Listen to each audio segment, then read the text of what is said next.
গণভোট সম্পর্কে সচেতনতা সৃষ্টিতে দেশজুড়ে কর্মসূচি। গণভোট সম্পর্কে সচেতনতা সৃষ্টিতে সরকারের পক্ষ থেকে দেশজুড়ে ব্যাপক কর্মসূচির বাস্তবায়ন চলছে।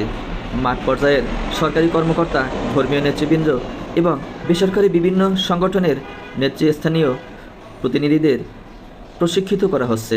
তৃণমূলে গণভোটের বিষয়ে অস্পষ্টতা দূর করার জন্য এর অংশ হিসেবে গতকাল রোববার বরিশালে পৃথকভাবে অনুষ্ঠিত হয় বিভাগীয় কর্মকর্তা সম্মেলন ও ইমাম সম্মেলন। এতে গণভোট বিষয়ে প্রশিক্ষণমূলক বক্তব্য উপস্থাপন করেন প্রধান উপদেষ্টার বিশেষ সহকারী অধ্যাপক আলী রিয়াজ এবং অপর বিশেষ সহকারী মনির হায়দার। আগামী কয়েকদিনে অন্য সব বিভাগেও একই ধরনের কর্মসূচি বাস্তবায়ন করা হবে।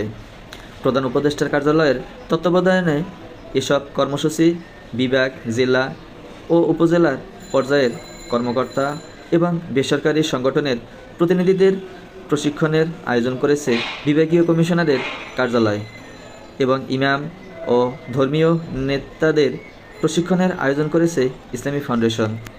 12 জানুয়ারি 2026 তারিখে রাজশাহী, 14 জানুয়ারি 2026 তারিখে রংপুর, 15 জানুয়ারি 2026 তারিখে চট্টগ্রাম, 17 জানুয়ারি 2026 তারিখে ঢাকা, 19 জানুয়ারি 2026 তারিখে ময়মনসিংহ, 22 জানুয়ারি 2026 তারিখে সিলেট এবং 24 জানুয়ারি 2026 তারিখে খুলনা বিভাগে বিভাগীয় পর্যায়ে ইমাম সম্মেলন ও বিভাগীয় মত বিনিময় সভা অনুষ্ঠিত হবে।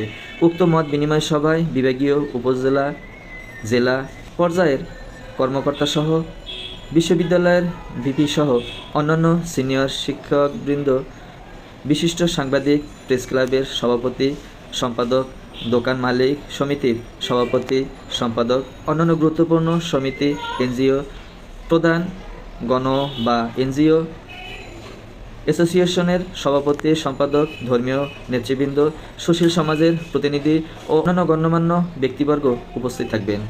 মত বিনিময় সভায় গণভোট বিষয়ে ভোটারদের মধ্য থেকে ব্যাপক সচেতনতা তৈরি করতে বিভাগীয়, জেলা, উপজেলা ও অন্যান্য স্টেক হোল্ডারদের সচেতন করা হবে।